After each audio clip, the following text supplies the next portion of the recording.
Hi friends, welcome back to Julia at Home and my curriculum series for the 2024-2025 academic school year. This video is going to be focused on my 6th grader. Every year I am baffled as to how she is that old and in that grade, but here we are. She's in 6th grade. Some places that's considered middle school. And I'm going to share with you today what her individual subjects are. She's also doing group subjects with all of my kids and also some that are aimed towards my elementary students, my 4th and 6th graders. But I'm going to talk today about what she's doing independently. And as usual, I will link as much as possible below. I am going to jump right in with language arts because writing in particular is a focus of mine for both my 4th and 6th graders this year. She is actually doing 2 different writing curriculums this year, and I'm going to start with the one I'm most excited about. This is Exploring the World Through Story. This is new to me, and they have, I believe they start in kindergarten. They have like levels from kindergarten through, I want to say 8th or 9th grade. It's how it's designed to be. I think you could do some like later. I'd have to double check. They definitely have at least starting in kindergarten through this one. This is designed to be done in around 6th grade, and it's level G, Heroic Tales. There's actually 3 parts to this, and I think you can buy the 3 parts separately or buy them together. I got all 3. Each section, each third, has 2 stories in it, and so it teaches. The goal of this is to learn to write a 3-paragraph expository essay. And basically a book report, like a better book report. Also a compare and contrast essay. So there's 2 stories that she's doing in this one. One's Gilgamesh, and I forget the name of the other one. It actually says on here, it's Gilgamesh and Mwindo, which I believe is an African tale. And so they've tried to incorporate hero tales from around the world. I think Antigone may be another, the Greek one, if I'm remembering correctly. So I'm really excited about this. One, because it acts as literature as well for us, because it's introducing those hero tales, those classic tales, and it's teaching her writing and essay styles, like what you'd think of as more academic writing. And it also does that by like going through steps of like using graphic organizers to help them outline and help them find like citations, if that makes sense. Something I used to do all the time when I was in college and law school. Do all my research and then write with proper citations and everything. So I'm very excited about this. She's already started it, and it seems to be going well so far. The other writing curriculum is more focused on creative writing skills. Write Shop Junior, and she's doing book F, which is I think the last one in the junior series, and then there's like a high school, middle school, high school edition. And this is a very different format. I was debating between the 2 of them for a really long time because I do worry about overloading them. And this one also needs a lot more parent. It's like a lot more hands-on for me. So I really debated whether or not to do this one or to do just one or the other.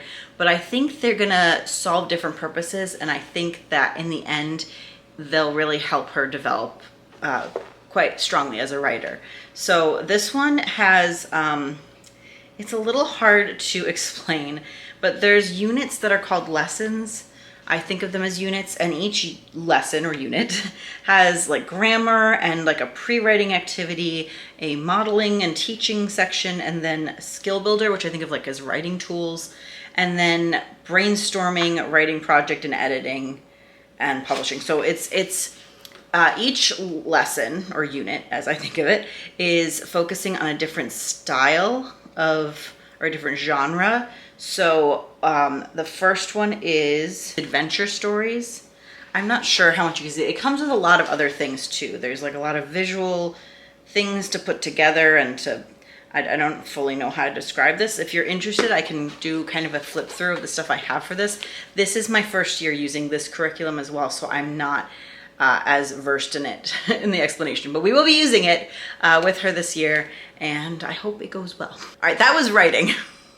That was all writing. She reads a lot. She loves to read. She mostly reads fantasy with some mystery and some random comedy in there, but they usually involve fantasy and or mystery, especially with animals such as dragons or cats, which are her favorites.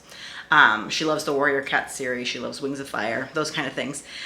So she reads all the time. We've been trying to go to the library frequently to keep her with her big bag of books. But I am also gonna sprinkle some in just to get her different genres and like a diverse characters and authors. I haven't decided on all of them yet. Last year I had a full list, but the first one I've given her this year is The Crossover by Kwame Alexander. It's a story about basketball, but it's written in the form of poems, which is just really cool. So it's a different format, it's a different subject matter. Kwame Alexander is a Black author as well, so and it's gotten several awards, so yeah, I think it'll help expand her horizons. And to round out language art, we have spelling. So each week I give her a list of words to work on, and at the end of the list, we do a little test. Usually I try to give her around 10 words, and they're usually ones that I've pulled, at least some of them, from work, like narrations and other work she's done over the past week or two. And I like look through them and see if there's words that she spelled wrong, and I'll add those. And then I also add stuff that's relevant to things we're studying, and or like states and capitals will be in there. Yeah, just things like that. Sometimes I kind of come up with a theme on my own and think of difficult words in that theme. We've been doing this spelling method with her for 2 years, I think, 2 years. So it's working pretty well. It's helping to get like the relevant things. And then if she's continuously spelling something wrong, it's going to continuously be on the spelling list, so we'll keep going over it. That's language arts. So we also have math, and we're continuing with Math Mammoth. This is the grade 6. There's actually 2 parts, so this is 6A, and we also have 6B. And I've shown you guys these before. I can link to my video from last year where I did a little flip through of one and their format. So I have these. I've also printed out all of the tests for each chapter to have her do when she gets to the end of the chapter. And there's also, I found there's like a link to extra worksheets. So I'm keeping that in mind because there might be some more that she needs to review. So we're doing that. And I will still pull out manipulatives for her if she needs them. She doesn't usually want to use manipulatives. So, and a lot of it is stuff that's kind of moving beyond that. So that's where we are in math. She has Latin again. It's the Big Book of Latin, Volume 2. She did Volume 1 last year. I think it went really well. It covers a lot of grammar, so it's kind of like an English grammar, part of language arts as well. But yeah, so she'll be doing the Big Book of Latin Grammar 2, the Big Book of Latin Volume 2, and I consider this obviously it's Latin itself, but I consider it partially also for grammar, for English, and also it'll be for like vocabulary. If she still has to take the standardized tests I did, I don't know what they're doing with them at this point, like the SAT type things. They had those, vocabulary sections, and I think this will be really helpful for that. And also I'm going to want her to do a foreign language, so if she chooses a Romance language, which I think it's likely she will, then that will be helpful foundation for her there as well. So I think there's only 2 volumes of the Big Book of Latin, so she'll do Volume 1 and Volume 2. Now she is doing, history and science and geography and art and all those group subjects with either the 4th grader as elementary subjects or with all of the kids as a family, as a group. So she's doing all those subjects, but we do have a couple add-ons for her. The first thing is art. She really enjoys art, and she's been really into making comics. So I got her these comics lessons from Thistle and Biscuits. I'll link them below. They're beautiful. This is Volume 1. I also got her Volume 2. And then additionally, I got her, last year she did Artistic Pursuits Drawing Level 1, or Art Core 1, I think. This is Painting, which is Art Core 2. And so we're not doing them at the same time. So she started with the comics, so I think we'll alternate doing these. And this is, I think, with watercolor pencils mainly. So I got her all the materials for those ready to go. So that's her extra art, but she'll also be doing art with us as a group.